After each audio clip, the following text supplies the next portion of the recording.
සම්මා සම්බුදු සරණයි සදහැවතුනි. දෙලොව අභිවෘද්ධිය පිණිස කටයුතු කරන සත්පුරුෂයින් හට මහා සංඝරත්නය පින්කෙතකි. එබැවින් මහා සංඝරත්නය කෙරෙහි සිත පහදවාගෙන කටයුතු කිරීම යහපතකි. සදහැවතුනි, ඔබ මේ ශ්‍රවණය කිරීමට බලාපොරොත්තු වන ධර්මදේශනාවත් ඒ සඳහා ඔබහට මහෝපකාරී වේවායි ප්‍රාර්ථනා කරමින් ඔබ අප කෙරෙහි අනුකම්පාවෙන් බෞද්ධ රූපවාහිනියේ මේ පැයට නියමිත දායකත්ව ධර්මදේශනාව සිදු කිරීම සඳහා බෞද්ධ රූපවාහිනී මැදිරියට වැඩම කළ පූජ්‍යපාද කෝරළයාගම සරණතිස්ස ගෞරවනීය ස්වාමින් වහන්සේ අපි පළමුවෙන් සාදුනාදදී නමස්කාර පූර්වක පිළිගනිමු. සාදු සාදු සාදු. මෙම ධර්මදේශනාව සඳහා සදැහැති දායකත්වය ලබා දෙනවා ගම්පහ වතුරගම පදිංචි ශමිලා ආරියරත්න මහත්මිය සහ ගිහාන් සෙල්ලහැන්නදි මහතා. සමන්ත චක්කවාලේසු අත්‍රා ගච්ඡන්තු දේවතා සද්ධම්මං මුනි රාජස්ස සුනන්තු සග්ග මොක්කදං ධම්මස්සවන කාලෝ අයං බදන්තා ධම්මස්සවන කාලෝ අයං බදන්තා ධම්මස්සවන කාලෝ අයං බදන්තා. නමෝ තස්ස භගවතු අරහතු සබ්බ ධම්මේසු අප්පටිහත ඥානචාරස්ස දස බලධරස්ස චතු වේසාරජ්‍ය විසරදස්ස සබ්බ සත්තුත්තමස්ස ධම්මිස්ස රස්ස ධම්ම රාජස්ස ධම්මස්සාමිස්ස තථාගතස්ස සබ්බඤුනෝ සම්මා සම්බුද්දස්ස. නමෝ තස්ස භගවතු අරහතු සබ්බ ධම්මේසු අප්පටිහත ඥානචාරස්ස දස බලධරස්ස චතු වේසාරජ්‍ය විසරදස්ස සබ්බ සත්තුත්තමස්ස ධම්මිස්ස රස්ස ධම්ම රාජස්ස ධම්මස්සාමිස්ස තථාගතස්ස සබ්බඤුනෝ සම්මා සම්බුද්දස්ස. සද්ධර්ම ශ්‍රාවක සදහැවත් කාරුණික පින්නතුනි, බොහෝම ශ්‍රද්ධාවෙන් යුක්තව සියලු දෙනාම සූදානම් වෙන්නේ තිලෝගුරු ශාන්තිනායක සම්මා සම්බුදුරජාණන් වහන්සේ විසින් ලෝක සත්වයන් පිළිබඳව අසීමිත දයාවෙන් කරුණාවෙන් මෛත්‍රියෙන් යුක්තව අවබෝධ කරගෙන දේශනා කොට වදාළ පරම ගම්බීර වූ ශ්‍රී සද්ධර්ම රත්නයෙන් බොහෝම පුංචි කොටසක් දේශනා කරවගෙන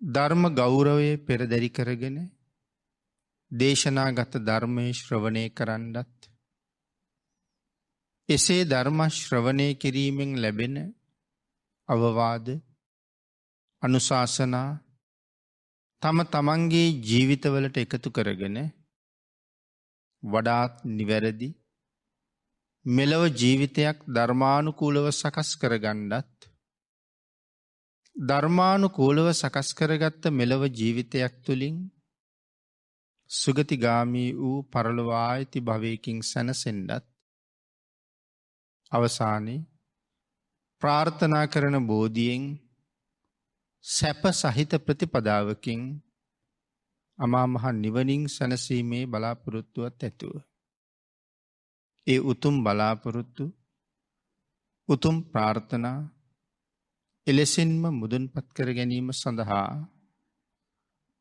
උතුම් වූ ධර්ම දානානිසංසයත් ධර්ම ශ්‍රවණානිසංසයත් ඒ වගේම තම තමන්ගේ ජීවිත කාලය තුළ මෙතෙක් රැස් කරගත්ත අන්‍ය වූ සියලුම කුසල ධර්මයන්ගේ ආනිසංසයත් හේතු වේවා කියලා ප්‍රාර්ථනා කරමු. පින්නතුනි, අද ධර්ම දේශනාව තුළින් මම පැහැදිලි කරන්න කල්පනා කළේ මේ ශාසනයේ මහා සංඝරත්නය කොයිතරම් ගුණවත්ද කියන කාරණාව. පුණ්‍යාභිසන්ද සූත්‍රයේ පුද්ගලයාගේ ජීවිතයට පින් ගලන කරුණු 8ක් දේශනා කොට වදාලා. ඒ කරුණු 8 මොනවද කියලා කෙටියෙන්ම මතක් කළොත් තිසරණ සහිත පන්සිල්. පළවෙනි කාරණාව, ඉද ආර්ය ශාවකෝ බුද්ධං සරණං ගතෝ හෝති. මේ ශ්‍රාවකයා, මේ ආර්ය ශ්‍රාවකයා බුදුන් සරණ ගියේ වෙයි. ධම්මං සරණං ගතෝ හෝති, දහම් සරණ ගියේත් වෙයි. සංඝං සරණං ගතෝ හෝති, සංඝුන් සරණ ගියේත් වෙයි. ඉතින් අපි නිතර භාග්‍යතුන් වහන්සේ සරණ යන හැටි, භාග්‍යතුන් වහන්සේගේ සරණ ලැබෙන හැටි, ධර්ම රත්නයේ සරණ යන හැටි, ධර්ම රත්නයේ සරණ ලැබෙන හැටි, මේ වගේ කරුණු බොහෝ දේශනාවල් වලින් සාකච්ඡා කරලා තියෙනවා.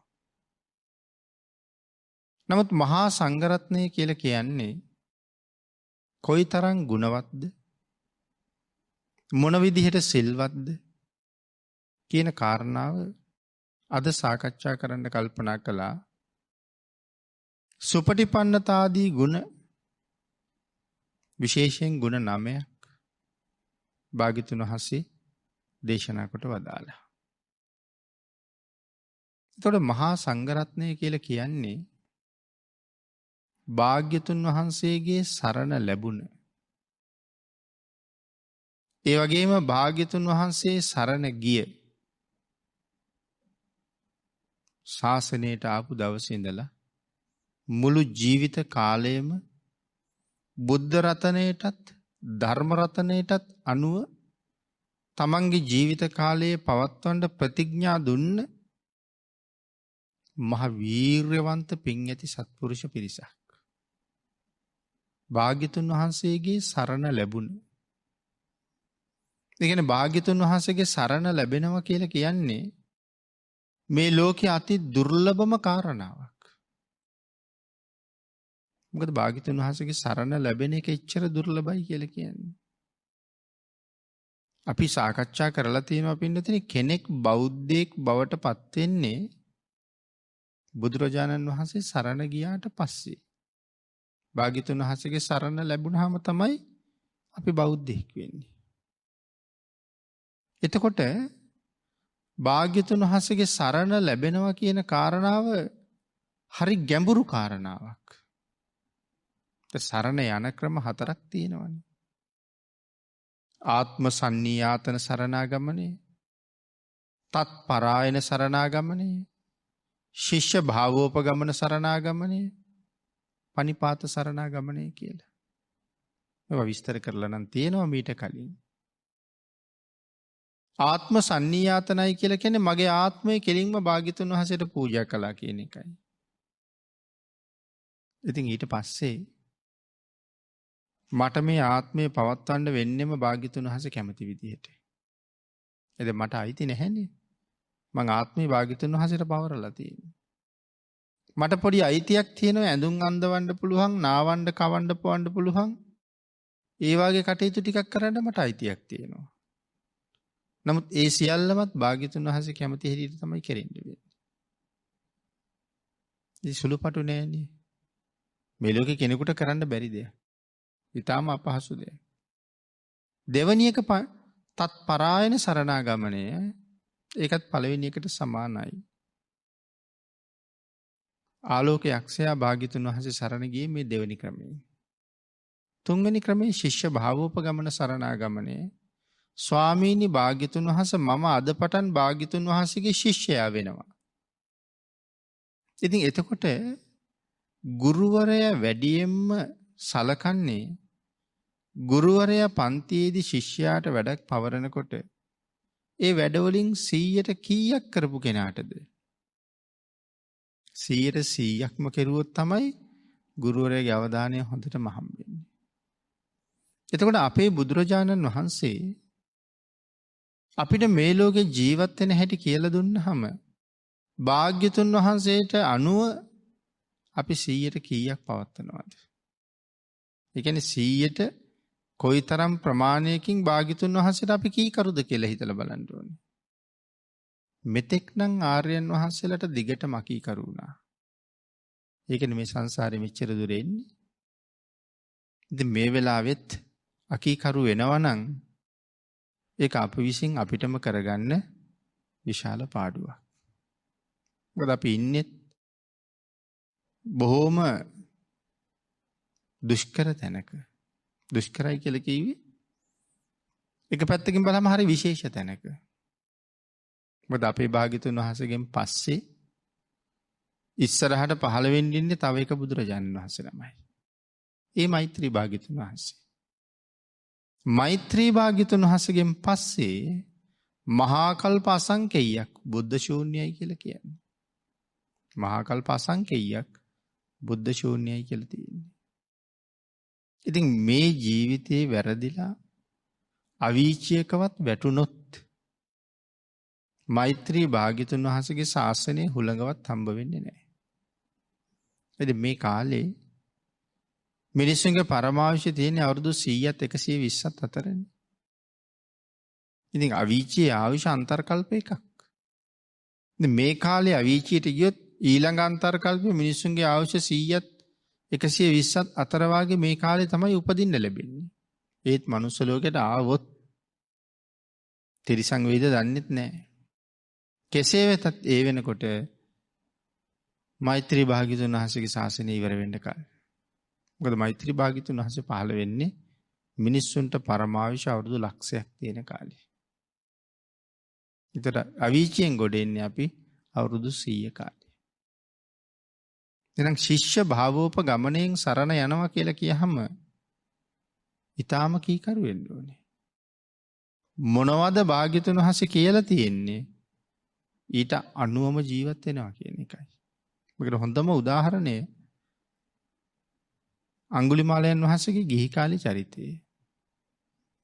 ඒ ගුරුවරයා කියනවා උඹට ශිල්ප පිහිටන්න නම් මිනිස්සු 1000ක් මරලා මට ගුරු පඬුරක් දෙන්න කියලා. ඉතින් අහිංසක කියනවා ස්වාමීනි මම අහිංසක කියලා කුලයක ඉපදිච්ච කෙනෙක්. අහිංසක කියලා නමක් දරන කෙනෙක්. මිනිහෙක් තබා මැස්සෙක් මදුරුවෙක්වත් මරන්න බැරි මම කොහොමද ස්වාමීනි මිනිස්සු 1000ක් මරන්නේ කියලා. ආචාර්යවරයා කියනවා උඹට ඒ ගුරු පඬුර දෙන්න බැරි නම් උඹට ශිල්ප පිහිටන්නේ නැහැ කියලා. එතකොට ආචාර්යවරයාට කොච්චර කීකරුද මැස්සෙක් මදුරුවෙක්වත් මරන්න බෑ කියලා කියපු කෙනා ශිල්ප පිහිටන්නේ නැහැ මේ ගුරු පඬුර දෙන්න ඕනේ කියලා කියහම කියන්නේ එහෙනම් මට දුනුයි තල ටිකයි කඩුවයි දෙන්න කියලා. ඒ කියන්නේ ගුරුවරයාගේ වචනේ අල්ප මාත්‍රයක් ඉක්මවන්නේ නැහැ. මට බැරි වුණත් මම මේක කරන්න උත්සාහ කරනවා. ඉතින් එහෙනම් භාග්‍යතුන් වහන්සේ අපිට දේශනා කරපු දේවල් කොච්චරද මේ ලෝකේ ජීවත් වෙන හැටි. නිකන් හිතලා බලන්න එදිනෙදා කටයුතු කරනකොට අපි භාග්‍යතුන් වහන්සේට 100ට කීයකින් කී කරුද කියලා. 100ට එකක් දෙකක් කී කරු වෙලා නම් ඒ ශිෂ්‍ය භාවෝපගමනේ හම්බ වෙන්නේ නැහැ. ඊළඟට හතරවෙනි කාරණාව තමයි පනිපාත සරණාගමනය. මම නම් කියන්නේ මේ එකක්වත් පහසු නැහැ කියලා. ඒ කියන්නේ අපි මීට වඩා උත්සාහ කරන්න ඕනේ. මීට වඩා යෙදෙන්න ඕනේ. ගුණය දැක සරණ යනවා. පනිපාත සරණාගමනය කියන්නේ ඒකයි. ගුණය හඳුනගෙන සරණ යනවා. ඉතින් කෙටියෙන්ම කතා කරන්න තියෙන්නේ අපේ ජීවිතවල කොච්චර දේවල් අපි කටපාඩම් කළාද? කොයි තරම් දේවල් මේ වෙනකොට ඉගෙන ගත්තද. නමුත් දැන් වයස කල්පනා කරලා බලලා අපි හිතුවහම මෙච්චර වයසක් දැම්මට ගිහිල්ලා මෙච්චර දේවල් ඉගෙන ගත්තා. නමුත් තමන්ගෙන්ම ප්‍රශ්න කළොත් ඉතිපිසෝ පාඨයේ තේරුම පාඩම්ද කියලා සමහර කෙනෙකුට භගවා කියන්නේ ඇයි කියලා අහපු ගමන්ම කියන්න බෑ. සම්මා සම්බුද්ධ කියන්නේ ඇයි කියලා අහුවම කියන්න බෑ. ඉතින් එතකොට ගුණය දැක සරණ යනවා කියලා කියහම මේ නිමක් නැති අසීමාන්තික බුද්ධ ගුණය අපි කෙරෙහි අනුකම්පා කරලා භාග්‍යතුන් වහන්සේම තමයි මේ තරමට මේ කෙටි කරලා දේශනා කළේ. ඒ සියලුම ගුණස්කන්ධය මේ ඉතිපිසෝ පාඨය ඇතුලේ නෑ. නමුත් ගුණ දැනගන්න අපිට අවශ්‍ය ප්‍රමාණයක් ඒ තුල තියෙනවා. අසීමාන්තික ගුණයක් ඒ තුල විස්තර කරනවා. ඉතින් අපි අපෙන් අහලා බැලුවොත් කීයෙන් කී දෙනාටද ඉතිපිසෝ පාඨයේ තේරුමවත් මනාව පාඩම් තියෙන්නේ. ඉතින් ඒකත් පාඩම් නැත්තම් මේ ගුණය දැක සරණ යනවා කියන කාරණාව කොහොමද සම්පූර්ණ කරන්නේ කියන කාරණාව අපි ආපහු හිතන්න වෙනවා. එතකොට මහා සංඝයාගේ ගුණ සඳහන් කරනකොටත් භාග්‍යතුන් වහන්සේ ගුණ 9ක් දේශනා කොට වදාලා. සුපටිපන්න ආදී ගුණ. ඉතින් ඊටාම ගැඹුරින් විස්තර කරන සාමාන්‍ය මේ ලෝකේ කෙනෙකුට හිතාගන්න බැරි අසීමාන්තික ගුණයක් ඒ භාග්‍යතුන් වහන්සේ සරණ ගිහිල්ලා කීකරු වෙච්ච ශ්‍රාවකයන් වහන්සේලා ළඟ තිබුණා. පුදුමාකාර ප්‍රතිපත්ති ක්‍රමයක් තිබුණා. යම් ප්‍රතිපත්තියකට අදහස පිහිටෙව්වොත් මුළු ජීවිත කාලෙම එක වෙනස් කරන්නේ නැහැ.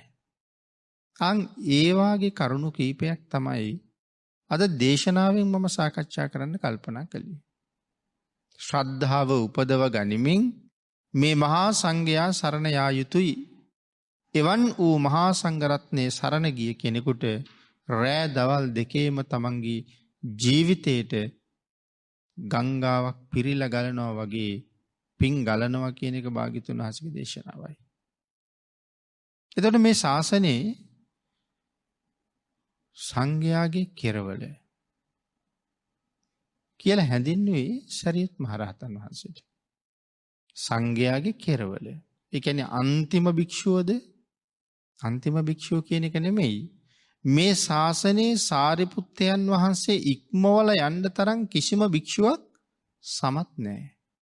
එදත් එහෙමයි, අදත් එහෙමයි, හෙටත් එහෙමයි. භික්ෂූන් වහන්සේලා අතරින් කාටවත් සාරිපුත්තයන් වහන්සේ ඉක්මවල යන්න බෑ. මේ ශාසනයේ දෙවනි වුණා නම් දෙවෙනි වෙන්නේ ලෞතර බුදුරජාණන් වහන්සේට විතරමයි. වෙන කාටවත් දෙවෙනි වෙන්නේ නැහැ. නමුත් මහ පුදුමාකාර අසීමාන්තික ගුණයක් තියෙනවා. ඒ තරම් තැනක ඉඳගෙන පුදුම ගුණයක් තමයි තියෙන්නේ. පිළිදෙන අපිට කොහොමත් මේ මහතෙරවරුව තේරෙන්නේ නැහැ. පැවිදි වෙන්න කලින් ආත්ම 500ක් එක දිගට ඍෂි ප්‍රෞජ්‍යාවෙන් පැවිදි වෙලා ඉඳලා තියෙනවා. රහත් වෙන ආත්මෙට කලින් එක දිගටම ආත්ම 500ක්. අන්න ඒ නිසා මේ සාරිපුත්ත මොග්ගල්ලාන කියන දෙනම වහන්සේ හඳුන්වන්නේ අත්‍යන්ත බ්‍රහ්මචාරී කියලා නමක් තියෙනවා. දැන් බ්‍රහ්මචාරී කියන වචනේ නම් අපි ඕන තරම් අහලා තියෙනවා. නමුත් ඇයි මේ අත්‍යන්ත බ්‍රහ්මචාරී කියලා කියන්නේ? අපිත් එක්ක හිතලා මේ කාරණාවත් හිතලා බලන්න. අත්‍යන්ත බ්‍රහ්මචාරී කියලා කියන්නේ ආත්ම 500ක් එක දිගටම රාගසිතින් යුක්තව තමන්ගේ ශරීර අවයවයක් තමන්ගේ අතින්වත් ස්පර්ශ කරලා නැහැ. එක භවයක නෙමේ ආත්ම 500ක. ඒක නිසා තමයි අත්‍යන්ත බ්‍රහ්මචාරී කියලා කියන්නේ.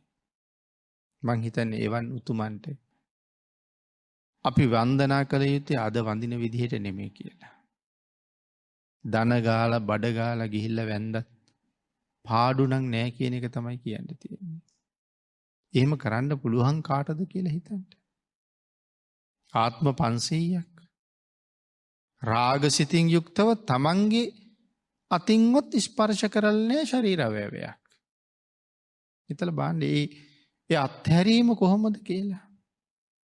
නිහතමානී ගුණය. මේ තරම් ගුණවත් උතුමන් වහන්සේ එක දවසක් එදාම පැවිදි වෙච්ච 7 අවුරුදු වයසේ පුංචි හාමුදුරු කෙනෙක් ළඟට ඇවිල්ලා කියනවා ස්වාමීනි සිවුරු කොනක් බිම ගෑවෙනවා කියලා. හැරිලා බලහම හැබෑවටම සිවුරු පොටක් පාත් වෙලා. පසෙකට ගිහිල්ලා සිවුර හදාගෙන අර චූටි හාමුදුරුවෝ ගාවට ඇවිල්ලා දසංගිලි එකතු කරලා වැඳගෙන හිටගෙන දෑත් එකතු කරගෙන කියනවා ආචාර්යතුමනි දැන් හරිද කියලා. මේ දෙන්න අතර පරතරය කොහොමද? නමුත් අහන්නේ ආචාර්යතුමනි දැන් හරිද කියලා. ඇයි දැන් මේ ආචාර්යතුමනි කියලා කතා කළේ? සමහර කෙනෙක් එහෙම කතා කරනවනේ සමච්චලීට. නෑ උන්වහන්සේ සඳහන් කරන්නේ මගේ ජීවිතයේ අඩුපාඩුවක් පෙන්නලා දුන්නා. යමෙක් මගේ වරදක් පෙන්නවා නම් හැබැවින්ම ඒ මගේ ගුරුවරයෙක්. මේ ශාසනයේ එහෙවනි සඳහන් කරලා තියෙන නිදීනංව පවත්තාරං යම් පස්සේ වජ්‍ය දස්සිනං නිග්ගයිහ වාදින් මේ දාවී තාදිසං පණ්ඩිතම් බජී. ඇයි මේ කියන්නේ? යමෙකුට කවදා හරි කවුරු හරි කෙනෙක් තමන්ගේ වරද පෙන්නලා දුන්නා නම් ඔහු දිහා බලන්න කියන්නේ ජීවිත කාලෙටම මට නිදහනයක් පෙන්නපු කෙනෙක් දිහා බලනවා වගේ. දැන් අපිට නිදහනයක් කියන්නේ කෝටි ගාණක් වටින ධනයක් පෙන්වහම ඔහුට ජීවිතේ කොහෙ මුණ ගැහුණත් ගරු කරනවනේ. මට වරද පෙන්නපු කෙනා දිහත් බලන්න කියන්නේ ආන් ඒ තරම් ගෞරවයෙන්. මොකද නිදහණයෙන් අරගත්ත ධනෙ මේ ජීවිතෙම්ම ඉවරයි. වියදම් කරලා ඉවර කරන්න බැරි වුණත් මට ඒව අත්හැරලා යන්න සිද්ධ වෙනවා. නමුත් වරද හදාගත්තාම ආත්ම කෝටි ප්‍රකෝටි ගාණක් මට සැපයි. නිදහණය මේ ජීවිතයට විතරක් සැපයි. වරද හදාගත්තාම ආත්ම කෝටි ප්‍රකෝටි ගණන් මට සැපයි.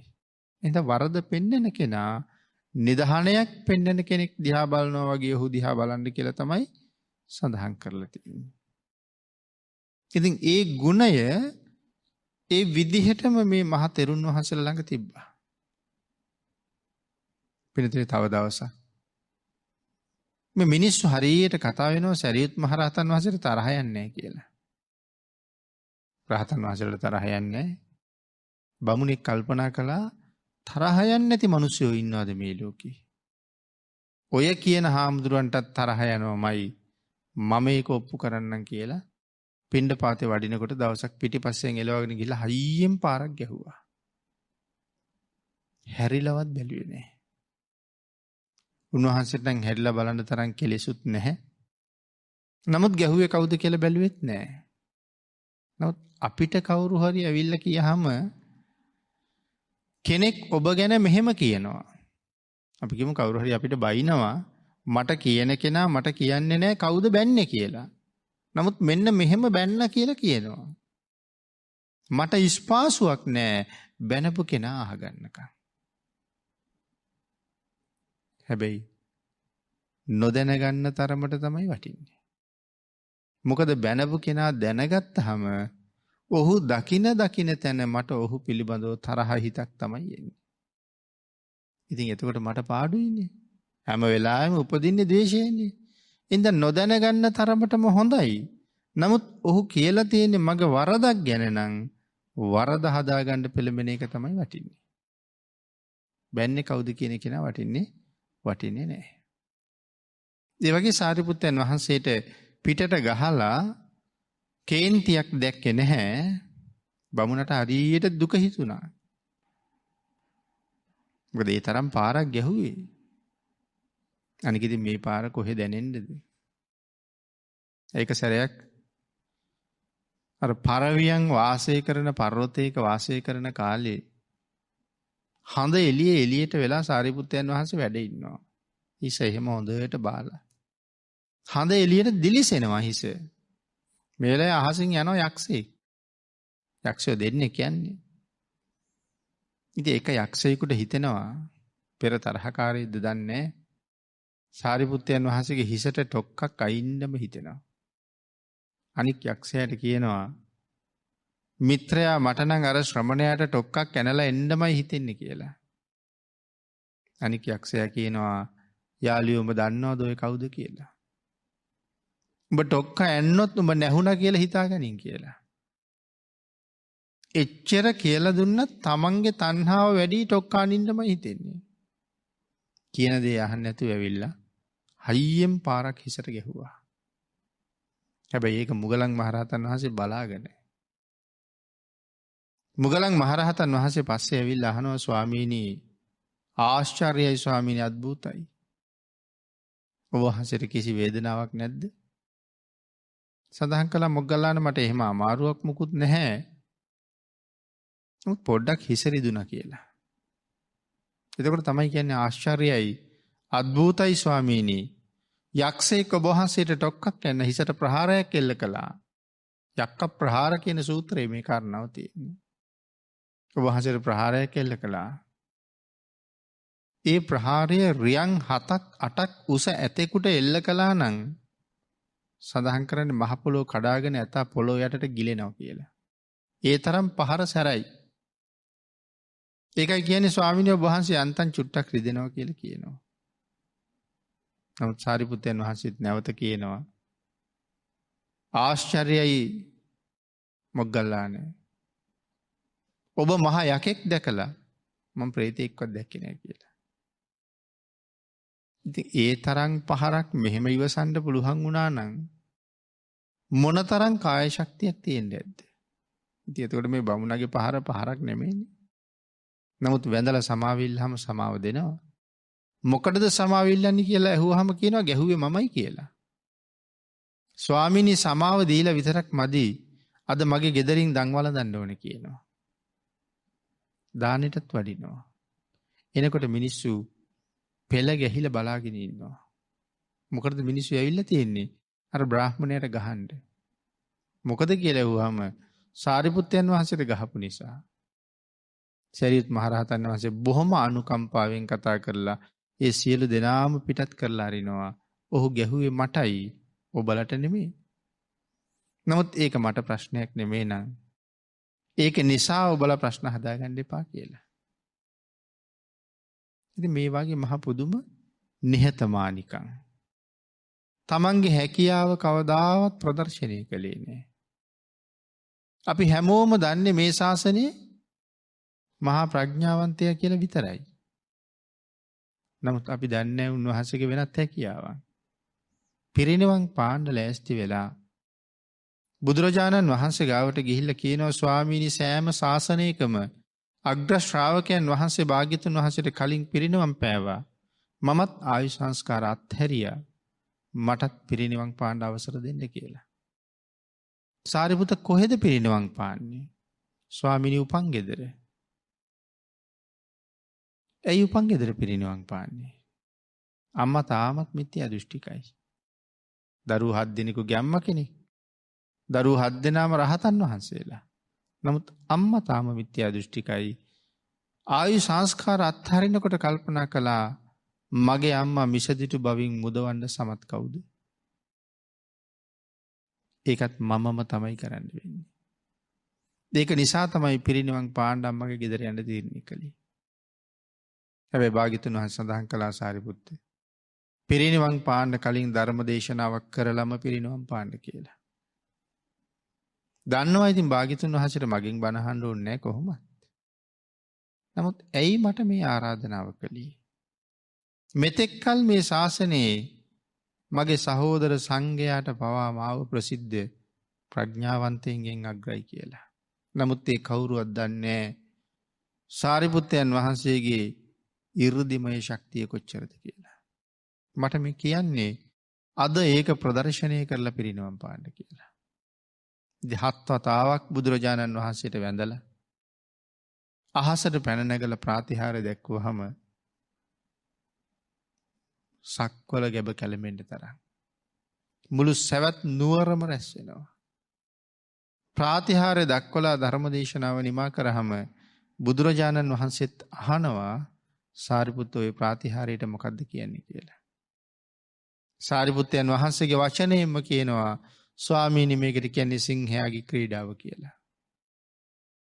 නමුත් එවන් මහා සිංහරාජයා කවදාවත් මට මෙහෙම හැකියාවකුත් තියෙනවා කියලා අල්ප මාත්‍රයක් කාටවත් පෙන්නලා නැහැ. ඒ කියන්නේ මේ ලෝකේ යමක් දන්න කෙනා කවදාවත්ම දන්න බව පෙන්වන්න යන්නේ නැහැ. නොදන්න අය තමයි දන්නවා වගේ වැඩ කරන්න ගිහිල්ලා අනික් අයටත් මහ ලොකු පාඩු කරලා නතර වෙන්නේ. ඒකනේ කියන්නේ හිස් වාජන වැඩිපුර ශබ්ද නගනවා කියලා. නමුත් පිරුණු වාජන වල එහෙම හඬක් නැහැ. පින්නතුනි අඤ්ඤා කොණ්ඩඤ්ඤයන් වහන්සේ මොන තරම් ගුණවත්ද කියන කාරණාවයි මම මේ දේශනාවේදී පැහැදිලි කරන්න හදන්නේ. අවුරුදු 12ක් තිස්සේ වැඩ ඉන්නේ චද්දන්ත භවනේ. ඒ භාග්‍යතුන් වහන්සේව අත්හැරලා යනවනේ. ඒකට විශේෂ හේතුවක් තියෙනවා. කොණ්ඩඤ්ඤ රහතන් වහන්සේ කියලා කියන්නේ අපේ ශාසනයේ මුලින්ම ධර්ම අවබෝධය ලැබපු භික්ෂුවනේ. සරියුත් මොගලන් දෙනම වහන්සේ ශාසනයට ආවට පස්සේ කොණ්ඩඤ්ඤයන් වහන්සේ කවදාවත් භාග්‍යතුන් වහන්සේ ළඟ වාඩි වෙන්නේ නැහැ. හේතුව තමයි සුදුස්සාට සුදුසු තැන දෙන්න ඕනේ. මොකද භාග්‍යතුන් වහන්සේ ළඟ දෙවනි ආසනයේ වාඩි වෙන්න පාරමිතා පුරාපු කෙනෙක් ඉන්නවා. ඒ තමයි සරියුත් මහ රහතන් වහන්සේ. උන්වහන්සේ දැන් ශාසනයට ඇවිල්ලා ඉන්නකොට මේ ශාසනයේ මුලින්ම ධර්ම අවබෝධය කරපු කෙනා කියලා මං එතන ඉන්න ගැලපෙන්නේ නැහැ. ඒ නිසා යම් තැනක ධර්ම දේශනාවක් නමුත් ශ්‍රවණය කරන්න ගියහම සාරිපුත්ත මොග්ගල්ලාන දෙනම වහන්සේගේ ආසනයේ පිටිපස්සෙන් තමයි චිර රාත්‍රඥ භික්ෂූන් වහන්සේලා අතර අගතනතුර දරන කොණ්ඩඤ්ඤයන් වහන්සේගේ අසුන පැනවෙන්නේ. ඉතින් සඳහන් කරනවා සරියුත් මුගලන් දෙනම වහන්සේ හුඟක් අපහසුතාවයට පත් වෙනවා ඒ නිසා කියලා. හරියට නිකන් උන්වහන්සේ පිටිපස්සේ තියලා ඉස්සරහින් ඉන්නකොට මහ විසගෝර සර්පෙක් තමන්ගේ ළඟ ඉන්නකොට ඒ සර්පයා ගාව වාඩි වෙලා ඉන්නේ කොහොමද? ආන් ඒ වගේ බයක් දැනෙනවා කියලා. මහ විශාල ගිනි කන්දක් ගාව ඉන්නකොට කොයි තරම් බයක් දැනෙනවද ඒ තරම් බයක් දැනෙනවා කියලා. කෙනෙකුට තර්ක කරන්න පුළුවන් රහතන් වහන්සේට කොහෙද බය කියලා. මේ කියන්නේ ඒ කාරණාව නෙමෙයි. කොණ්ඩඤ්ඤයන් වහන්සේ පිටිපස්සේ ඉන්නකොට ඉස්සරහින් ඉන්න කැමති නෑ. ඉතින් ඒක දැනගෙන කොණ්ඩඤ්ඤයන් වහන්සේ තීරණය කරනවා උන්වහන්සේලා අපහසුතාවයට පත් කරන්න ඕනේ නෑ. මම මෙතනින් පිටත් වෙන්න ඕනේ කියලා. ඒකයි අවසරය ඉල්ලගන්නේ භාග්‍යතුන් වහන්සේගෙන්. අවසරය ඉල්ලගෙන චද්දන්ත භවනට වැඩලා 12 අවුරුද්දක්ම වැඩ ඉන්නේ චද්දන්ත භවනේ. ඒ කියන්නේ මිනිස් වාසයෙන් හුඟක් ඈත. චද්දන්ත භවනේ කවුද උපස්ථාන කරන්න ඇත්තේ? 이르දිමත් ඇත්තු 8000ක් හැමදාම උපස්ථාන කළා. කොණ්ඩඤ්ඤ සූත්‍රයේ තමයි අපූර්වට මේක විස්තර කරන්නේ. ඒ ඇත්තු තමයි සියලුම උපස්ථාන කරන්නේ. ඇත්තු 8000ක් ඉන්නවා. ඇත්තු 8000 බෙදාගත්ත පුදුම සතුටින් බෙදාගත්තේ රහතන් වහන්සේ වැඩියහම. හැම දවසකම උපස්ථාන කරන්න ඒක ඇතෙක් ඉන්න ඕනේ. හැබැයි උපස්ථායකයා අද ඔහුයි කියලා අනික් අය නිහඬ වෙන්න බෑ. අනික් අය ඔහුට සහයෝගය දෙන්න ඕනේ. ප්‍රධාන කෙනෙක් ඉන්න ඕනේ දවස බාර අනික් අය සහාය දෙන්න ඕනේ. මේ ඇත්තුමයි තීරණය කරන්නේ. 12 අවුරුද්දක්ම උපස්ථාන කළා. නෙළුම් අල ගලවලා ගෙනල්ලා දෙනවා. නෙළුම් ඇට සුද්ධ කරලා ගෙනල්ලා දෙනවා. සඳහන් කරනවා ඉතින් චද්දන්ත භවනේ පිපෙන නෙළුම් දණ්ඩක් බෙර කඳක් වගේ ලොකුයි කියලා. නෙළුම් දණ්ඩ බෙර කඳක් වගේ නම් නෙළුම් මල කොහොම තියෙන්නේ ඇද්ද? ඉතින් මේ මල් වල අර පැහුණ ඇට ගෙනල්ලා දෙනවා. ඒක පොක්කර මදු කියලා කියන්නේ කුඩාමී. කුඩාමී කියලා මේ කැලේ හඳුන්වන්නේ ලෝකයේ රසම පැණි වර්ගයේ පොක්කර මදු කියලා කියන්නේ. කුඩාමී වල පැණි. කුඩාමී පැණි කියලා කියන්නේ සමහරට දන්නවද දන්නේ නැහැ අපේ අය. දැන් හුඟක් වඳ වෙලා යන ස්වභාවයක් තියෙනවා. ගස්වල අතු වල බඳින මී මැස්සට වඩා ටිකක් කුඩා මැස්සෙක් ඒවට සාමාන්‍ය කෙනෙක් දඬුවල් බෑය කියලා. අන් ඒ පැණි තමයි මේ මී පැණි අතර රසම පැණි කියලා කියන්නේ. දැන් හුඟක් දුර්ලභයි දඬුවල් බෑය. එතකොට ඒ මී පැණි හැදෙනවා කියලා සඳහන් කරනවා මේ නෙළුම් කොළවල. ඒ කොහොමද නෙළුම් කොළවල හැදෙන්නේ? මොකද කැලේ තියෙන මල් රේණු හුළඟින් අරගෙන ඇවිල්ලා මේ නෙළුම් යායේ හලහම ඒ මල් රේණු පිරෙනවා අර නෙළුම් කොළවල ගොට්ටේ. රැයට පිනිබානකොට පින්නට වතුර එකතු වෙනවා. මල් රේණුයි දවල්ට අවුවට පැහෙනවා. පැහිල් තමයි මේ පැණි හැදෙනවා කියලා කියන්නේ. ඉතින් ඒගොල්ලෝ සලකපු හැටි එහෙමයි. උග්ගස් උක් වනාන්තරයක් තියෙන චද්දන්ත පොකුණ වටේට. ඒක උග්ගහක් පුවක් කඳක් වගේ ලොකුයි කියලා කියන්නේ. මේ උග්ගස් ගලවගෙන ගිහිල්ලා සුද්ධ කරලා ගල් උඩ තියලා මිරිකනවා. මිරිකහම උක් පැණි ගලාගෙන ගිහිල්ලා ඔය ගල් වල තියෙනවනේ හරියට පොඩි පොඩි වලවල්. ඒ වලවල් වල මේ උක් පැණි එකතු වෙනවා. අවුවට ගල රත් වෙනවා. රත් වෙලා මේ පැණි පැහෙනවා. පැහිලා හකුරු කැට හැදෙනවා. ආන් ඒ හකුරු ගෙනහිල්ලා පිළිගන්නවා. හරි ආශ්චර්යමත්. ඒ ඇත්තෝ 8000ක් දෙනා කොණ්ඩඤ්ඤයන් වහන්සේට සලකලා තියෙන හැටි. එක දවසක් උන්වහන්සේ බලනවා මට තව ජීවත් වෙන්න කොච්චර අවශ්‍ය තියෙනවද? ඒ බලන මොහොත වෙනකොටත් අවශ්‍ය ඉවර වෙලා. ඊට පස්සේ තීරණය කළා පිරිනිවන් පාන්න අවශ්‍යයි. භාග්‍යතුන් වහන්සේ ගාවට ගිහිල්ලා වැඳලා එන්න ඕනේ. නමුත් උන්වහන්සේට එක ප්‍රශ්නයක් ඉතුරු වෙනවා. කොහොමද බුදුරජාණන් වහන්සේ ගාවට යන්නේ? ඒ කොහොමද යන්නේ කියලා හිතන්නේ. දැන් 12 අවුරුද්දක් මිනිස් වාසයෙන් ඈත් වෙලා ඉන්නේ. එතකොට මේ අවුරුදු 12 ඇතුලේ ශාසනයට ආපු අලුත් උපාසක උපාසිකාවෝ බොහොම ඉන්නවා. ඒ වගේම පැවිදි වෙච්ච අයත් බොහොම ඉන්නවා. ඒ හැමෝම අහලා තියෙනවා මේ ශාසනයේ අඤ්ඤා කොණ්ඩඤ්ඤනම් භික්ෂුවක් තමයි මුලින්ම ධර්මය අවබෝධ කළේ කියලා. අප්‍රමාණ ගෞරවයක් උන්වහන්සේ ගැන හිතේ තියෙනවා. නමුත් කවුරුවත් දැකලා නැහැ. මේ අලුත් කට්ටිය දැකලා නැහැ. මම භාග්‍යතුන් වහන්සේ ළඟට යනකොට භාග්‍යතුන් වහන්සේ ධම්සභාවේ වැඩ ඉඳී. මම මේ පිරිස අතරින් මම දැක්කහම භාග්‍යතුන් වහන්සේ මට කතා කරයි. නමුත් මේ අලුතින් ආපු අයට හිතෙයි මේ තරම් විශේෂයෙන් භාග්‍යතුන් වහන්සේ කතා කරපු මේ මහල්ලා කවුද කියලා.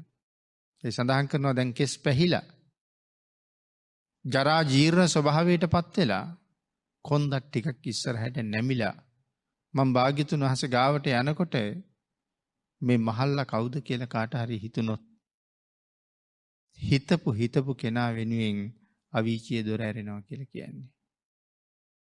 වැරදි වචනයක් උන්වහන්සේ ගැන වැරදි සිතුවිල්ලක් ඇති වුණොත් අවීචිය දොර ඇරෙන්න තරම් මේ මහා සංඝයාගේ ගුණය කොච්චරද?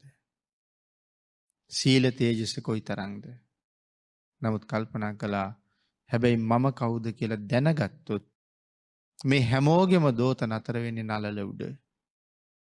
යමෙක් එහෙම කළොත් ඔහු වෙනුවෙන් සුගතිය දොර ඇරෙන එක නවත්තන්නත් සමත් නැහැ. ආන් ඒක හින්දා භාග්‍යතුන් වහන්සේ ධර්ම දේශනා කරන වෙලාවේ ධම් සභාවේ කෙරවල හිට ගන්නවා. මොකද සියලුම ශ්‍රාවකයෝ භාග්‍යතුන් වහන්සේ දිහා බලාගෙන ඉන්නේ. පිටිපස්සෙන් හිටගත්තාම තමන් පේන්නේ නැහැ. එතන ඉඳලා භාග්‍යතුන් වහන්සේට කතා කරලා කියනවා ස්වාමීනි මම කොණ්ඩඤ්ඤ වෙමි. ස්වාමීනි මම කොණ්ඩඤ්ඤ වෙමි. ස්වාමීනි මම කොණ්ඩඤ්ඤ වෙමි කියලා කියනවා. එතකොට අර ශ්‍රාවකයෝ දන්නවා එහෙනම් ඒ පළවෙනි ශ්‍රාවකයන් වහන්සේද මේ වැඩලා ඉන්නේ. සියලු දෙනාම දෝත නලල මත තියාගෙනයි උන්වහන්සේ දිහා බලන්නේ. එහෙම අනුකම්පා කරලා භාග්‍යතුන් වහන්සේට වැඳලා පිරිනිවන් පාන්න අවසර ඉල්ලහම කොහෙද පිරිනිවන් පාන්නේ කියලා අපම් සඳහන් කළේ චද්දන්ත භවනෙමයි. එහෙම ප්‍රකාශ කරලා උන්වහන්සේ ආපහු පිටිපස්සට බුදුරජාණන් වහන්සේ නොපෙනෙන තාක්කල් ගමන් කරනකොට සඳහන් කරන්නේ රැස් වෙලා හිටපු පිරිසට කෑ ගැහිලා ඇඬුණා කියලා. උන්වහන්සේ කෙරවලට ගිහිල්ලා නතර වෙලා සියලු සංස්කාර ධර්මයන්ගේ අනිත්‍යතාවය මෙනෙහි කරලා ඒ සියලු ශ්‍රාවකයන්ගේ හිත් හදලා චද්දන්ත භවනට වැඩලා පැන් සැනහිලා උන්වහන්සේගේ කුටියට ගිහිල්ලා වැඩ ඉඳගෙන යහන මත ඉඳගෙන ආයු සංස්කාරات හරිනවා. එදා උදේ උපස්ථානයට නියමිත ඇතා දැහැටි දඬු සකස් කරලා මුවදෝවනේ පැන් පිළියෙල කරලා මේ සියල්ලම කරලා දැන් බලාගෙන ඉන්නවා කොණ්ඩඤ්ඤන් වහන්සේ වඩිනකම්. වෙනතරම් පාන්දරම අරුණ නැගෙන්න කලින් මුවදෝවනේ කරන්න වඩිනවා. දැන් අද අරුණත් නැගිලා තාමත් නැහැ. දැන් දවල් වෙලා තාමත් නැහැ. පළවෙනි නෙලාගෙන යන්න තියෙනවා. දැන් පළවෙලත් සූදානම්. කල්පනා කළා හාමුදුරුවෝ තාම වැඩි නෑ. කුටිය ළඟට ගියා. තාම පන්සලේ දොරත් වහලා. ටිකක් හොනෙන් දොර තල්ලු කරලා බැලුවා. ශක්ති සම්පන්න ඇත්තුනේ 16ක් තියෙනවා. ඒකනේ චද්දන්ත කියලා කියන්නේ. මිනිස්සු කෝටි 1000ක ශක්තිය දරනවා. තාමත් ඇඳ උඩ වාඩි වෙලා ඉන්නවා. හොඳ ලං කරලා බැලුවා මුව මඩල ගාවට. ආශ්වාස ප්‍රාශ්වාස කරන බවක් නැහැ. ඒ නිසා තේරුම් ගත්තා පිරිනිවන් පෑවා කියලා. ඇතිවෙච්ච දුකට කෑ ගහපුවාම සඳහන් කරනවා මුළු හිමවත කම්පා වුණා කියලා. ඒ මොහොතේ 8000ක් සියලු දෙනාම ඇත්තු එකතු වෙලා මේ 8000කින් නායක හස්තියාගේ කුම්භස්තලයේ මත මහතෙරුන් වහන්සේගේ ශ්‍රී දේහයේ තියලා මේ ඇත්තු කොටසක් මල් කිනිති කඩාගෙන තව කොටසක් කොළාතු කඩාගෙන මහතෙරුන්ට හෙවන හදමින් මල් කිනිති දරාගෙන උපහාර දක්වමින් හිමවත වටේට යොදුන් 3000ක් හිමවත වටේ මේගොල්ලෝ ප්‍රදක්ෂිනා කරනවා මහතෙරුන් වහන්සේට ගෞරව කර කර. ඉතින් යොදුන් 3000ක් ගමන් කරන්න එයට වෙලා යන්නේ නැහැ. මොකද මේ සියලුම ඇත්තු අහසින් ගමන් කරන අය. සක්විති රජවරුන්ටයි මෙවන් ඇත්තු පහළ වෙන්නේ. මේ හස්ති යානය කොයි තරම් වේගවත්ද? උදේට කෑම බෙදෙනකොට රජුරෝ තීරණය කරනවලු ලෝකෙ වටේ රවුමක් ගිහිල්ලා එන්න ඕනේ කියලා. එතාගේ පිටේ නැගලා ලෝකෙ වටේ රවුමක් ගිහිල්ලා උදේට කෑම කන්න මාලිගාවට ආයෙනවා කියලා කියන්නේ. ඒ තරම් වේගවත්. ඉතින් ඒ වගේ සතුන් සිව්පාවන්ගෙන් පවා අසීමිත උපහාර ලැබපු ගුණ දරපු ගුණ තිබුණ මහා සංඝයාගෙන් පිරිච්ච ශාසනයක් සම්බුද්ධ ශාසනය. මහා කාශ්‍යපයන් වහන්සේගේ ගුණේ භාග්‍යතුන් වහන්සේමයි දේශනා කරන්නේ. පිප්පලි කුමාරයා භාග්‍යතුන් වහන්සේ හොයාගෙන යනවා. එහි කල නම පිප්පලි. භාග්‍යතුන් වහන්සේ දන්නවා මගේ ශාසනයේ 3 වෙනි ශ්‍රාවකයා අද මේ ශාසනයට එන දවස කියලා. ඒ කියන්නේ ශාසනයේ 3 වෙනියා වෙන්න පාරමිතා පුරලා තියෙන කෙනා. ඉතින් ඒ නිසා උන්වහන්සේට තමන් වහන්සේ ඉන්න තැන හොයාගන්න උන්වහන්සේත් පෙරමකට ගම් වඩිනවා. වැඩලා වනාන්තරයේ නතර වෙලා තමයි අති ආශ්චර්යමත් රශ්මියක් විහිදුවන්නේ. මම හිතන්නේ ඒක බුදුරජාණන් වහන්සේ නැවත එවන් රශ්මියක් විහිදුවාද කියන කාරණාවක් තාම කොහෙන්වත් හම්බ වෙලා නැහැ. ඒ තරම්ම අසිරිමත් බුද්ධ රශ්මියක් විහිදුවන්නේ. විශාල බුදුරැස් කැට කැට විහිදුවලා තියෙනවා. ඒ නිසා සඳහන් කරනවා රත වගේ රත රෝද වගේ කුටි වගේ විශාලයි කියලා. නමුත් ඉහළට යනකොට ගස්වල කොළවල අතුවල රිකිලිවල වදිනකොට අර මල් වෙඩි පුපුරනවා වගේ ඉහිරෙනවා. ඉහිරි ආලෝකයේ බැබලෙනවා. ඉතින් වනාන්තරයේ ඉහළින් මෙවන් ආලෝකයක් පිප්පලි කුමාරයා කල්පනා කරනවා මේ මගේ ශාස්ත්‍රුන් වහන්සේම විය හැකියි. නමුත් කොහෙද ඉන්නේ?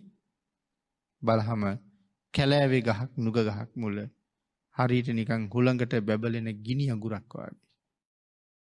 භාග්‍යතුන් වහන්සේ දීප්තිමත්. එතන ඉඳලා නැමි ගිහිල්ලා තමයි දන ගහලා වැඳලා කියන්නේ මූණ දිහා නම් බැලුවෙම නැහැ කියලා කියන්නේ. ශක්තිය නැහැ බලන්න කෙලින් මුව මඩල දිහා. අපිටත් හරියටම බුදුරජාණන් වහන්සේ තේරුණොත් පින්වහන්සේ මේ පිළිම වහන්සේටවත් කෙලින් ඉඳලා මුව මඩල බලන්න නම් ශක්තිය නැහැ ශ්‍රද්ධාවන්තයාට. භාග්‍යතුන් වහන්සේ හඳුනාගත්තොත් ගිහිලා කියන්නේ ස්වාමීනි ඔබයි මගේ ශාස්ත්‍රූ. ස්වාමීනි ඔබයි මගේ ශාස්ත්‍රූ කියලා 3 පාරක් කියනවා.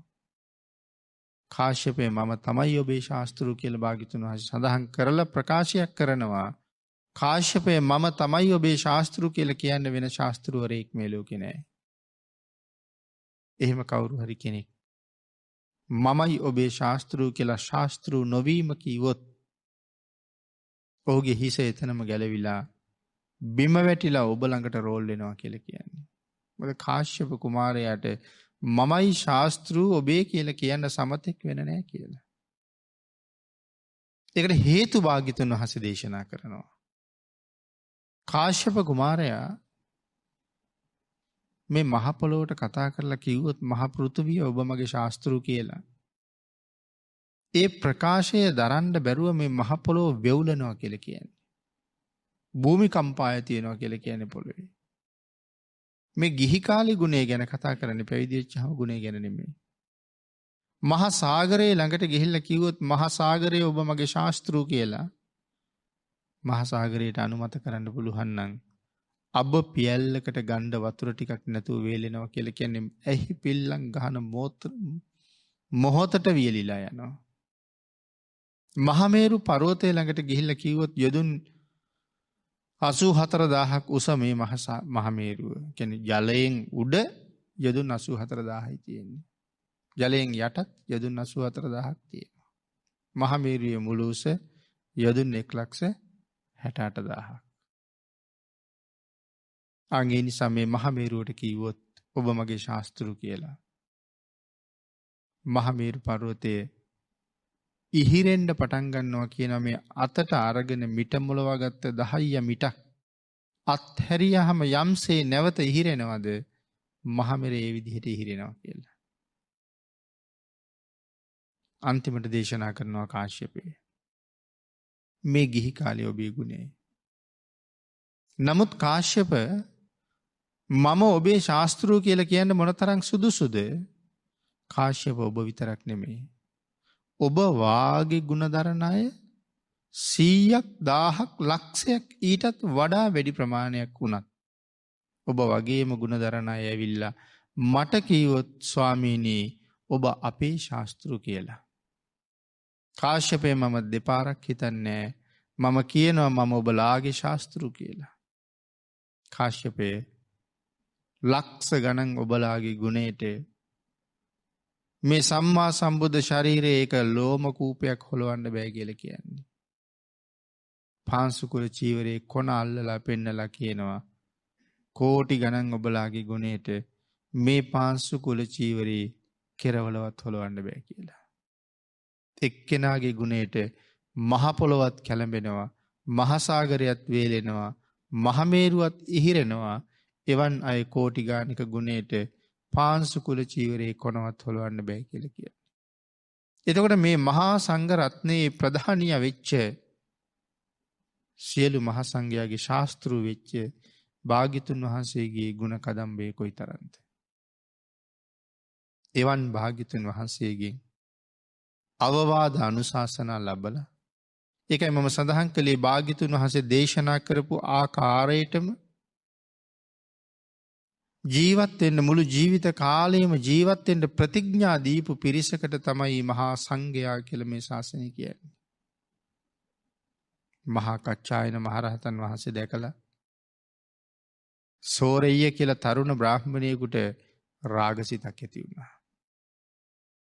අනේ මේ හාමුදුරුව මගේ බිරිඳ වුණා නම් කියලා හිතුණා. ඒ මොහොතේම හිතුවා නෑ උන්වහන්සේගේ ලස්සන මගේ බිරිඳට තිබ්බනම් කියලා. සිතුවිලි දෙක අතරේ සෝරෙය්‍ය ස්ත්‍රියක් වෙලා ඉවරයි. මේ ලෝකේ සමහර කෙනෙක් කියන්නේ කරන්න බැරි දේවල් අතර කරන හැකිම දෙයක්. සමහර පුද්ගලයන්ට බොහෝ දේවල් කරන්න පුළුවන් කියලා හිතලා අපි කියනවා ඔහුට කරන්න බැරි කාන්තාවක් පිරිමියෙක් කරන එකත් පිරිමියෙක් කාන්තාවක් කරන එකත් විතරයි කරන්න බැරි කියලා. අනික ඕනම දෙයක් පුළුවන් වගේ කියලා හැකියාවන් ගැන කියනකොට කියන්නේ. නමුත් කාන්තාවක් පිරිමියෙක් කරන එකත් පිරිමියෙක් කාන්තාවක් බවට එක ජීවිතයක් ඇතුලේ පත් කරන එකත් මේ ශාසනයට පයට පෑගෙන දුවිල්ලක් තරම්වත් වටින්නේ නැහැ. සිතුවිලි මාත්‍රයෙන් සෝරෙය්‍ය ස්ත්‍රියක් වෙලා පස්සේ කච්චායනයන් වහන්සේගෙන් සමාව ගත්තාම සෝරය පුරුෂයෙක් බවට පත්වෙනවායි. හැබැයි පුදුම සහගත සිද්ධිය සෝරෙයට දාව ඉපදිච්ච දරුවෝ දෙන්නෙක් ඔහුගේ බිරිඳට ඉන්නවා. ඔහු ස්ත්‍රියක් බවට පත් වුණාට පස්සේ වෙන සිටුවරයෙක් එක්ක විවාහ වෙලා ඔහුට දාව සෝරෙයට ඉපදිච්ච දරුවෝ දෙන්නෙකුත් ඉන්නවා. අන්තිමට දරුවෝ 4 දෙනාම දාලා පැවිදි වෙලා රහත් වෙනවා. මේ ජීවිතෙන් රහත් වෙන්න තරම් පින් තියෙන කෙනෙක් නමුත් මේ ශාසනයේ මහා සංඝයා ගැන ඇති කරගත්ත වැරදි සිතුවිලි මාත්‍රය ඵල දුන්න කියන කාරණාව මනාව පැහැදිලි කරන තැන. ඉතින් ඒ වගේ පින්නතුනි නිමක් නැති ගුණ දරන මහා සංගරුවනට තමයි මේ සුපටිපන්න ආදී ගුණ 9ක් සිහිපත් කරලා අපි වන්දනා කරන්නේ. සංඝං සරණං ගච්ඡාමි කියලා කියන මේ දිවුරුම් ප්‍රකාශය හරියටම දිවුරුම් දීලා මේ සංඝයා සරණ යනවා නම් යම් කෙනෙක් දිවා රාත්‍රී දෙකේම ඔහුගේ ජීවිතේ පිනෙන් පිරෙනවා කියලා කියන්නේ. පුණ්‍යවන්ත ගංගා 8කින් එකක් තමයි සංඝං සරණං ගච්ඡාමි. මේ ලෝකේ දිවුරුම් ප්‍රකාශ තමයි මේ තියෙන්නේ. සංඝං සරණං ගච්ඡාමි කියන එක දිවුරුම් ප්‍රකාශය. ඒක දිවුරුම් ප්‍රකාශයක් කියලා කියන්නේ සංඝං කියන්න ඕන තැන සංඝං කියලා හරියන්නේ. අල්ප ප්‍රාණ මහ ප්‍රාණ හරියටම උච්චාරණය කරන්න ඕනේ. මා ප්‍රාණ ගයන්න යෙදෙන්න ඕන තැනට සංයක ගයන්න යොදලා තිබුණොත් නැත්නම් දන්ත දකුරක් ලියලා තිබ්බොත් මෙතන අර්ථ දෙකක් වෙනවා. ඉත මහා සංඝයා සරණ යන්න නම් සංඝං කියලාම කියන්න ඕනේ. ගච්ඡාමි කියලා මා ප්‍රාණ අකුර උච්චාරණය කරන්න ඕනේ. අනිත් එක තමයි ඒ වැකිය කියනකොට මහා සංඝයා එතම මම මහා සංඝරත්නයේ සරණ යනවා කියලා මහා සංඝරත්නයේ අරමුණු වෙලා තියෙන්න ඕනේ. බුද්ධං සරණං කියන කොටත් එහෙමයි. ධම්මං සරණං කියන කොටත් එහෙමයි. සංඝං සරණං කියන කොටත් එහෙමයි. නත්ති මේ සරණං අඤ්ඤං සංඝෝ මේ සරණං වරං. මේ සංඝයා සරණ යනවා නම් යම් කෙනෙක් ඒ සරණම මේ ලෝකේ ඔහුට වෙන සරණක් නැති තරම්. ඒ කියන්නේ භාග්‍යතුන් වහන්සේගේ සරණ, ධර්ම රත්නයේ සරණ, සංඝ රත්නයේ සරණ මේ තිසරණ සරණ හැර මේ ලෝකෙ මට වෙන සරණක් නැහැ. ඒ නිසා මේ මහා සංඝ රත්නය ගැන කල්පනා කරලා මහා සංඝ රත්නයේ ගුණය ගැන කල්පනා කරලා උන්වහන්සේගේ අසීමාන්තික වූ නිහතමානීකම මේ හැම ගුණයක්ම සිහිපත් කර කර මෙවන් උතුම් මහස්වගරුවන සරණ ගියපු මට මේ සංසාරයෙන් එතර වෙන්න අසීමාන්තික උපකාරයක්. සුගතියෙන් සුගතියට යන්න ඒක මහ ලොකු උපකාරයක් කියන කාරණාව දැනගෙන සංඝ රත්නයේ සරණ යන්න කියන කාරණාව මේ ගුණ කීපේ පැහැදිලි කරලා සිහිපත් කරන්න තීරණය කළේ. එතකොට අපිට පුළුවන් භාග්‍යතුන් වහන්සේ පිළිබඳව ගුණ දැනගෙන සරණ යන්න. ධර්ම රත්නයේ ගුණ දැනගෙන සරණ යන්න. ආර්ය මහා සංඝ රත්නයේ ගුණ දැනගෙන සරණ යන්න. මේ තුනුරුවන මනාව සරණ යන්න පුළුවන් වුණොත් යේකේචි බුද්ධං සරණං ගතාසී නතේ ගමිස්සන්ති අපාය භූමි. යමෙක් බුදුන් සරණ ගියා නම් යන්නේ නැහැ අපායට. පින්නතුනි බුදුන් සරණ ගියා කියන කාරණාව සම්පූර්ණ වෙනවත් එක්කම දහම් සංගුන් නිකම්ම සරණ ගියා වෙනවා. අය අමුතුවෙන් ධර්ම රත්නයයි සංඝ රත්නයයි සරණ යන්න ඕනේ නැහැ. භාග්‍යතුන් වහන්සේ සරණ ගියා නම් තුනුරුවන්ම සරණ ගියා වෙනවා. ඒ නිසා යමෙක් බුදුන් සරණ ගියා නම් යන්නේ නැහැ කවදාවත් අපායට. පහාය මානුසංදේහං මනුස්ස කයෙන් ප්‍රාණවායුව නික්ම යනවාත් එක්කම දේව කායං පරිපූර්ණසන්ති ඔහු පුරවන්නේ දෙව් පිරිසයි කියලා දේශනා කළා. ඒ තරම්ම ශ්‍රේෂ්ඨත්වයක් තුනුරුවන් සරණ යාම. අපි අහලා තියෙන්නේ සෝවාන් වෙච්ච උතුමන් වහන්සේ අය කවදාවත් නිරේක යන්නේ නැහැ. එතකොට සෝවාන් නොවිච්ච අපි නිරේට වැටෙනවද නැද්ද කියන එක ස්ථිර නැහැ. අපි ඉන්නේ වැට උඩ. නමුත් භාග්‍යතුන් වහන්සේ අපිට දුන්න පුදුම අවස්ථාවක්. තුනුරුවන් සරණ යන්න හරියට මේ ජීවිතය අපායට යන්නේ කියලා. බන්න මොන තරම් රැකවර නැද්ද කියලා. හරියට තුනුරුවන් සරණ යන්න. මේ ලෝකේ ඉපදිච්ච කෙනෙක් කළ යුතු හොඳම දේ බුදුන් සරණ යෑමයි. අන් ඒ නිසා මේ උතුම් තුනුරුවන සරණ ගිහිල්ලා සතර අපායෙන් අත මිදිලා සුගතියෙන් සුගතියට ගමන් කරලා මේ සසර මඟ කෙරවල කරගන්න තුනුරුවන් කෙරෙහි ශ්‍රද්ධාව උපදවා ගන්න මේ ධර්ම කාරණා ටික ඔබට ජීවිතයට ආශිර්වාදයක් පාරමිතාවක් වේවා කියලා ප්‍රාර්ථනා කරනවා. පින්නතුනි අද මේ උතුම් ධර්ම දේශනාවේ දායකත්වයේ දරනවා ගම්පහ වතුරගම ලිපිනෙහි පදිංචි ශමිලා ආර්යරත්න මහත්මිය හා ගිහාන් ෂෙල්ලහැන්නදී මහත්මා තමයි අද ධර්ම දේශනාවේ දායකත්වයේ දරනු ලබන්නේ. උතුම් අරමුණ හැටියට සිහිපත් කරනවා නිදන ප්‍රාප්තියට පත්වන කපිතාන් අතුල ඉන්ද්‍රජිත් ආර්යරත්න සහෝදරයාටත් පවුලේ සියලුම මියගිය ඥාති හිත මිත්‍රාදීන්ටත් මේ උතුම් සද්ධර්ම දානමය කුසල කර්මය අනුමෝදන් වේවා. දේශකයාණන් වහන්සේටත් අපගේ දෙමව්පියන්ටත් නිදුක් නිරෝගී භාවයේ දීර්ඝායුෂ සැලසේවා. අප සියලුම දෙනාට නිදුක් නිරෝගී සුවපත් භාවයේ සහ අප සියලුම දෙනාට ඊ타ම ඉක්මන් භවයක ඊ타මත්ම කෙටි කාලයකින් සැප සහිත ප්‍රතිපදාවකින් උතුම් නිර්වාණ ධර්මය අවබෝධ කර ගැනීම සඳහා මේ සියලුම කුසල ධර්මයන් හේතු වාසනා වේවා කියලා ප්‍රාර්ථනා කරනවා. ශමිලා ආර්යරත්න මහත්මිය සහ ගිහාන් මහත්මයා විසින් පුණ්‍යානුමෝදනා කළ සියලු දෙනාටම පින් අනුමෝදන් වේවා. ආශිර්වාද කළ සියලු දෙනාටම රත්නත්‍රය ආශිර්වාදයෙන් නිදුක් නිරෝගී භාවයේ චිරජීවනයේ සැලසේවා. දායකත්වයේ දරූ දායක පින්නතුන් ඇතුළු මේ අවස්ථාවට සහභාගී වුණ හැම සියලු දෙනාටමත් පින් අනුමෝදන් කළ ආශිර්වාද කළ හැමටත් ඊ타ම ඉක්මන් භවයක ඊ타මත්ම කෙටි කාලයකින් සැප සහිත ප්‍රතිපදාවෙන් අමා මහ නිවනින් සැනසීම ලැබේවා කියලා අපි නැවතත් ප්‍රාර්ථනා කරමු.